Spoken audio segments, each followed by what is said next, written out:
State Uttarakhand देख रहे हैं आप और मैं हूं आपके साथ सोहन सिंह। उत्तराखंड में अगले साल चुनाव होने हैं, लिहाजा सभी पार्टियों ने ताकत झोंक दी है। बीजेपी के सामने सत्ता को बरकरार रखने की चुनौती है, लिहाजा पार्टी कोई भी कोर कसर नहीं छोड़ रही है। बैठकों का सिलसिला लगातार जारी है। इसके अलावा लगातार जो काम विकास के हुए हैं उनको लेकर जनता को भी जागरूक किया जा रहा है। इसी कड़ी में पूर्व मुख्यमंत्री त्रिवेंद्र सिंह रावत चमोली के दौरे पर हैं।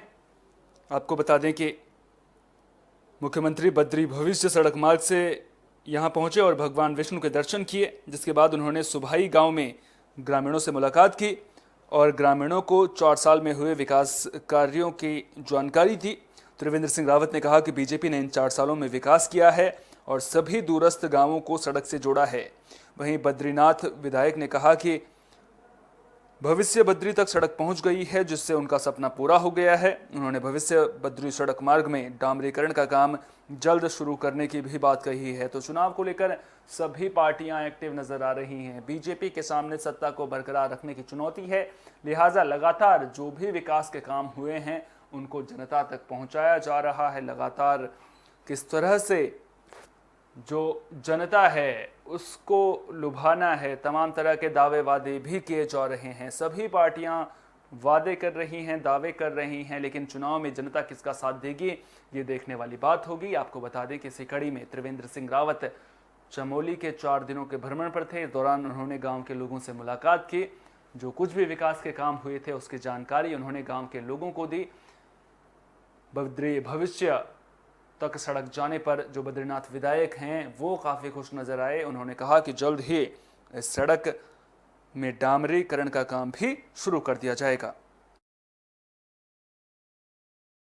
आशीर्वाद है कि मैंने एक प्रण किया था कि मैं अगली बार जब भी भगवान के दर्शन के लिए आऊँ, भगवान मुझे शक्ति दे कि मैं यहाँ उस गाँव तक, तो हमारा सुमाई गाँव है, उस गाँव में सड़क पहुँचा सकूँ। आज मुझे खुशी है कि मैं मोटर मार्ग से वहाँ गया हूँ, गाड़ी से जाऊँ, और मैं आभार व्यक्त करता हूँ माननीय त्रिवेंद्र रावत जी का।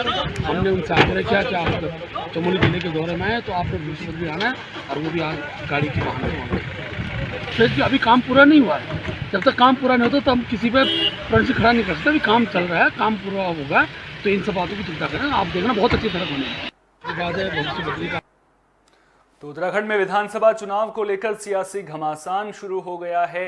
बीजेपी के सामने जहां लगातार हम कह रहे हैं कि सत्ता को बरकरार रखने की चुनौती है, वहीं जो विपक्षी पार्टियां हैं वो सरकार को घेरने में कोई भी कोर कसर नहीं छोड़ रही हैं। कांग्रेस पार्टी हो या फिर आम आदमी पार्टी, सभी ने सरकार के खिलाफ मोर्चा खोल रखा है। इसी कड़ी में कांग्रेस पार्टी भी सत्ता में वापसी के लिए रणनीति पर काम कर रही है। उत्तराखंड की महिला कांग्रेस प्रभारी परमिंदर सिंह छीना काशीपुर पहुंची। उन्होंने कहा कि आगामी चुनाव के लिए महिला कांग्रेस एकजुट है और कार्यकर्ता बूथ स्तर पर काम कर रहे हैं। इस दौरान परमिंदर सिंह छीना ने बढ़ती महंगाई को लेकर सरकार को आड़े हाथों लिया और कहा कि केंद्र सरकार बढ़ती महंगाई को रोकने में पूरी तरह से विफल साबित हुई है।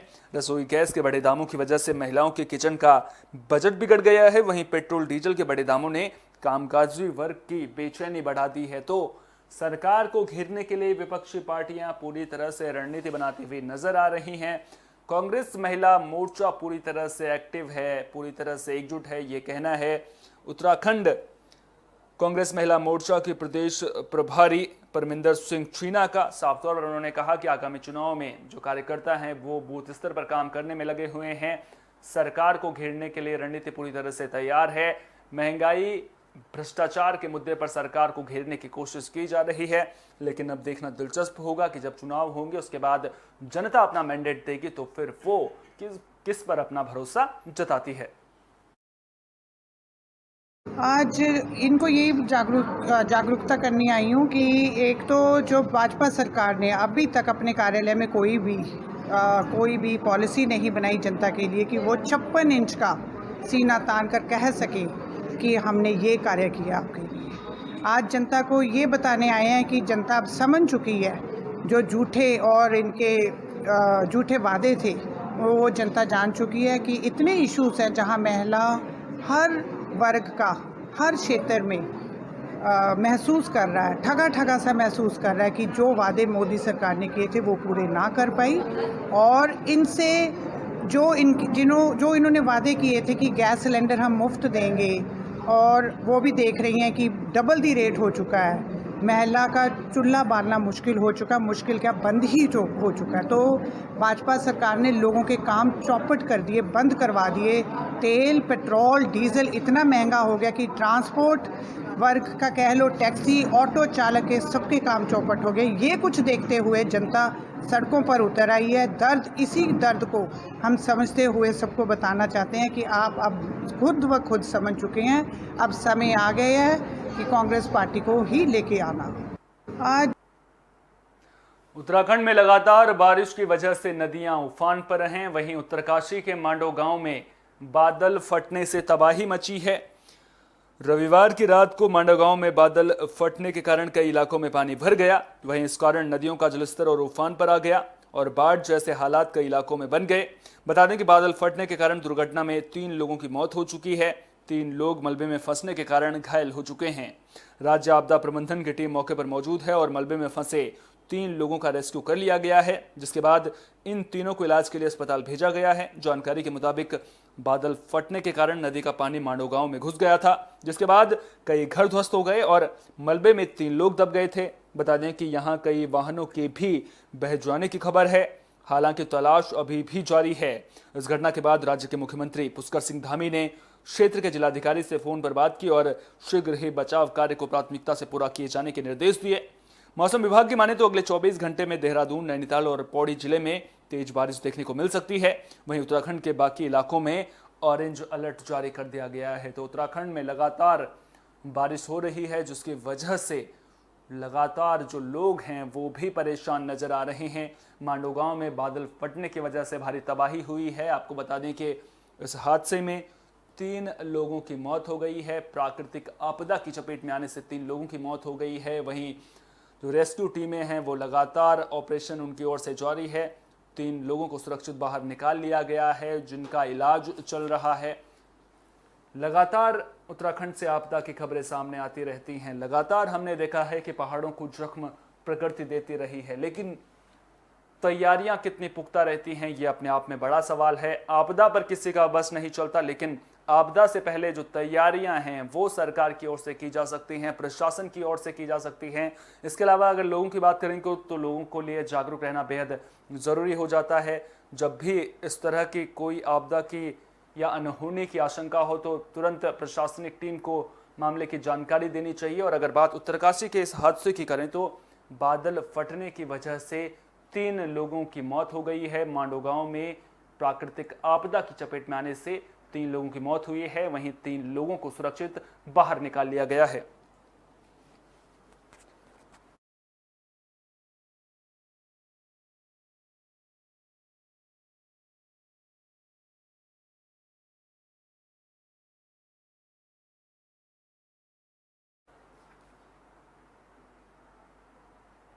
हरिद्वार के लक्सर में स्वास्थ्य महकमा अलर्ट नजर आ रहा है। दरअसल बारिश का मौसम चल रहा है, जिसकी वजह से बीमारियों का खतरा भी लगातार बढ़ जाता है।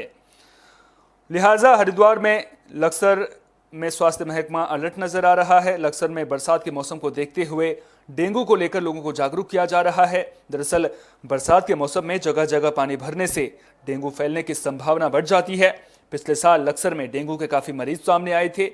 लिहाजा इस बार स्वास्थ्य महकमा कोई कोताही नहीं बरतना चाहता। डेंगू की रोकथाम के लिए स्वास्थ्य कर्मियों ने बैठक की, जिसमें स्वास्थ्य कर्मियों को जरूरी निर्देश दिए गए।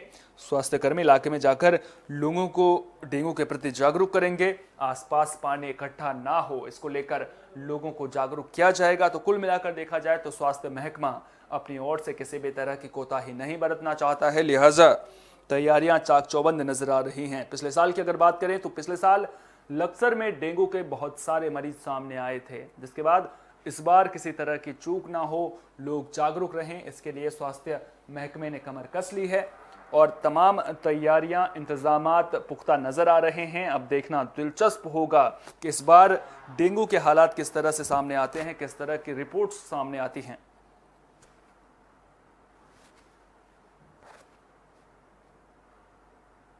इसी खबर पर ज्यादा बातचीत के लिए हरिद्वार से हमारे संवाददाता राजकुमार पाल हमारे साथ जुड़ गए हैं। राजकुमार, स्वास्थ्य महकमा तो पूरी तरह से अलर्ट नजर आ रहा है, लेकिन क्या तैयारियां चाक चौबंद हैं? क्या व्यवस्थाएं इतनी दुरुस्त हैं कि पिछले साल जिस तरह से मामले सामने आए थे इस बार उस तरह से मामले सामने नहीं आएंगे? जी बिल्कुल, आपको बता दें कि जिस तरीके से दूसरी लहर कोरोना की आई थी उसको देखते हुए स्वास्थ्य विभाग इस बार पूरी तरह से सतर्क है। जगह जगह बेडों की संख्या भी बढ़ाई गई है।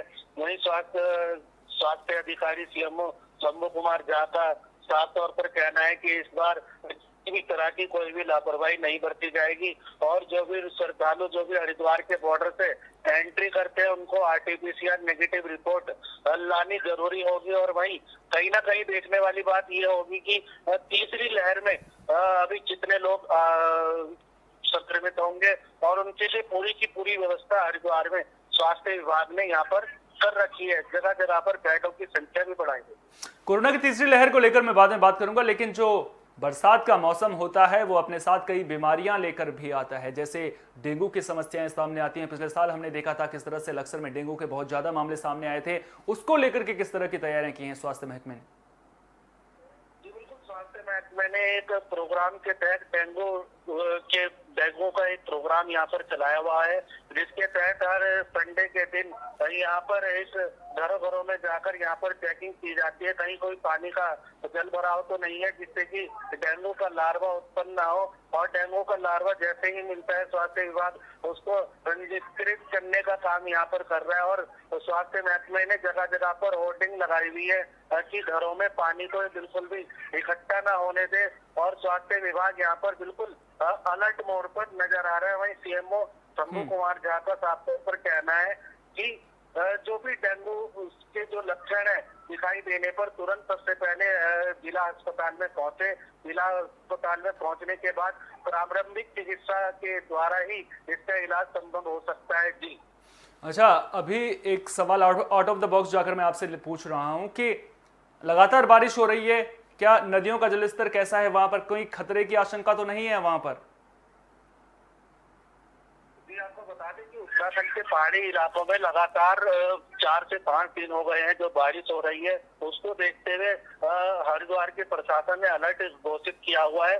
मैदानी क्षेत्र के इलाके हैं उनको गंगा के किनारे से दूर किया हुआ है। वहीं आपको बता दें कि गंगा का जो जल स्तर है, गंगा नदी का जो जल स्तर है खतरे के निशान के आसपास बह रहा है इस समय। और प्रशासन ने इसको देखते हुए बिल्कुल अलर्ट जारी घोषित किया हुआ है।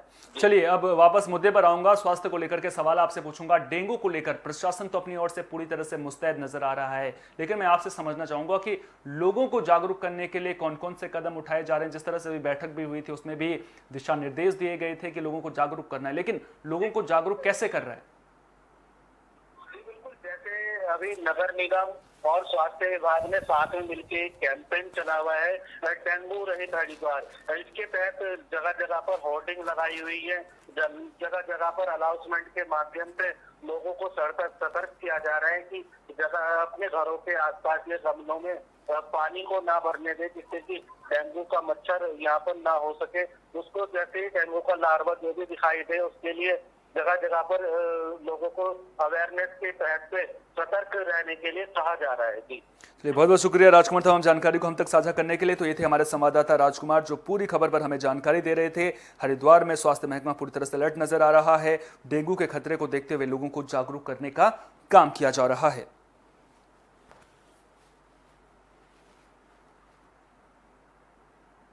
कांवड़ यात्रा को लेकर बनी असमंजस की स्थिति फिलहाल खत्म हो गई है। दरअसल सुप्रीम कोर्ट ने यूपी सरकार को जो सशर्त कांवड़ यात्रा है उसको लेकर के दोबारा विचार करने का आदेश दिया था। साफ तौर पर कहा था कि अगर यूपी सरकार कांवड़ यात्रा की सशर्त अनुमति देना चाहती है तो इस पर यूपी सरकार दोबारा विचार करे। जिसके बाद सरकार ने कांवड़ संघों से बातचीत की। कांवड़ संघों ने खुद की कांवड़ यात्रा को स्थगित कर दिया है। तो कांवड़ संघों ने स्थगित कांवड़ यात्रा को कर दिया है। आपको बता दें कि राज्य के 2 दर्जन से ज्यादा धार्मिक संगठनों ने इस बार कांवड़ यात्रा न निकालने का फैसला किया था। सभी संगठनों ने वाराणसी के एडीसीपी विकास त्रिपाठी को चिट्ठी भी लिखी थी। अखिल भारतीय अखाड़ा परिषद के अध्यक्ष नरेंद्र गिरि ने भी सुबह पत्र जारी कर अपील की थी। सरकार की कांवड़ यात्रा रद्द करने के फैसले का निरंजनी अखाड़े ने भी समर्थन किया है।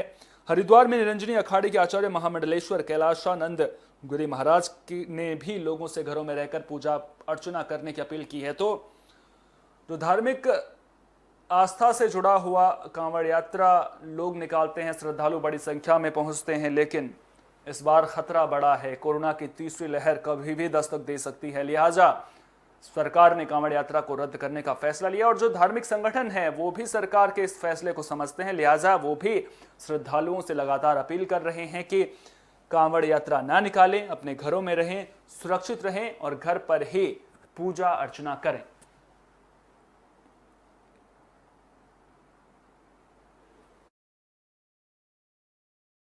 रहा है कोरोना के कारण आज देश में नहीं अपितु तो दुनिया में महामारी है।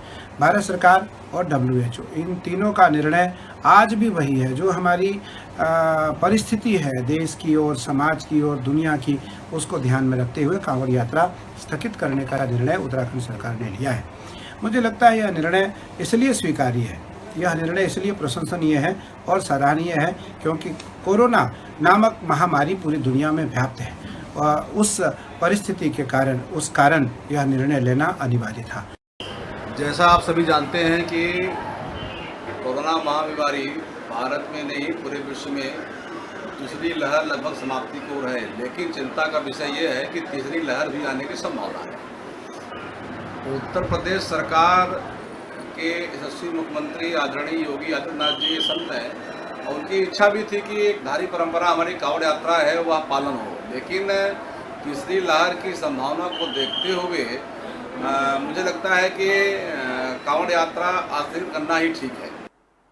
कोरोना बाजपुर के दोराहा में समाजवादी पार्टी सांसद आजम खान ने सड़क का शिलान्यास किया था, लेकिन किसी अज्ञात शख्स ने शिलापट्ट को तोड़ दिया, जिसके बाद समाजवादी पार्टी के कार्यकर्ताओं में नाराजगी देखने को मिल रही है। आपको बता दें कि पार्टी कार्यकर्ताओं ने कोतवाली में तहरीर देकर कार्रवाई की मांग की है। पुलिस ने सपा कार्यकर्ताओं को जांच के बाद कार्रवाई का आश्वासन दिया है।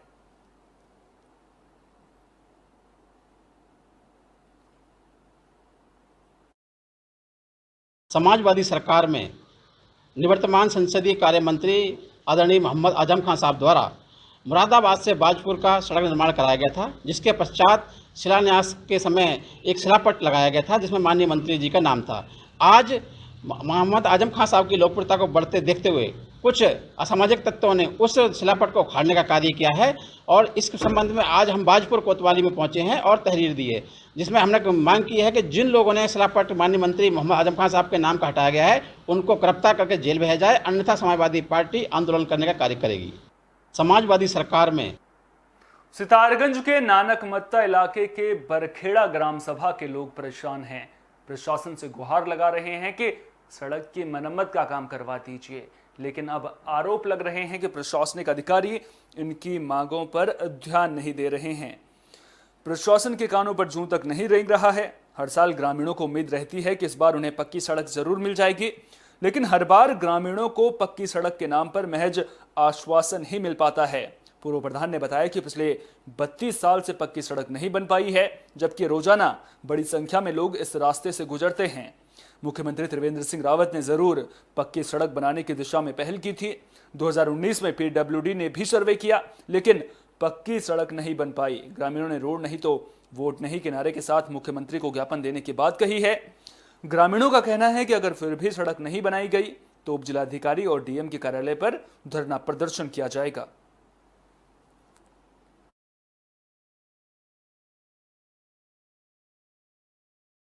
यहाँ से लगभग 1.5 किलोमीटर है और गोपाल सिंह राणा 2 बार विधायक रह चुके हैं और प्रेम सिंह राणा भी अब दूसरी बार है। लगभग आपको हो गया है 15 साल से ऊपर हो गया है जी। तब से जो भी आता है यहाँ हर कोई गुहार लगाता है, मगर कोई सुनवाई नहीं है।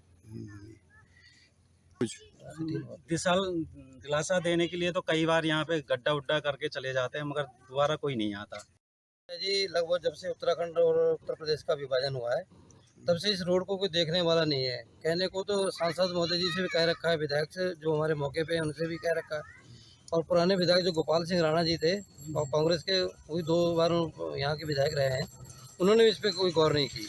आज कोई विधायक देखने को तैयार नहीं है तो हमारे जो ब्लॉक प्रमुख क्या देखेंगे। तो गांव इस क्षेत्र की सबसे बड़ी समस्या है, पानी के गड्ढों में भरे हुए हैं। ये रोड को देखने वाला नहीं है। काफ़ी प्रयास करने के बाद आज तक खाली झूठे आश्वासन दिए हैं और रोड को बनाने या देखने के लिए कोई भी जनप्रतिनिधि यहाँ नहीं पहुँचे। यहाँ से लगभग स्टेट उत्तराखंड में फिलहाल के लिए इतना ही। दीजिए इजाजत। नमस्कार।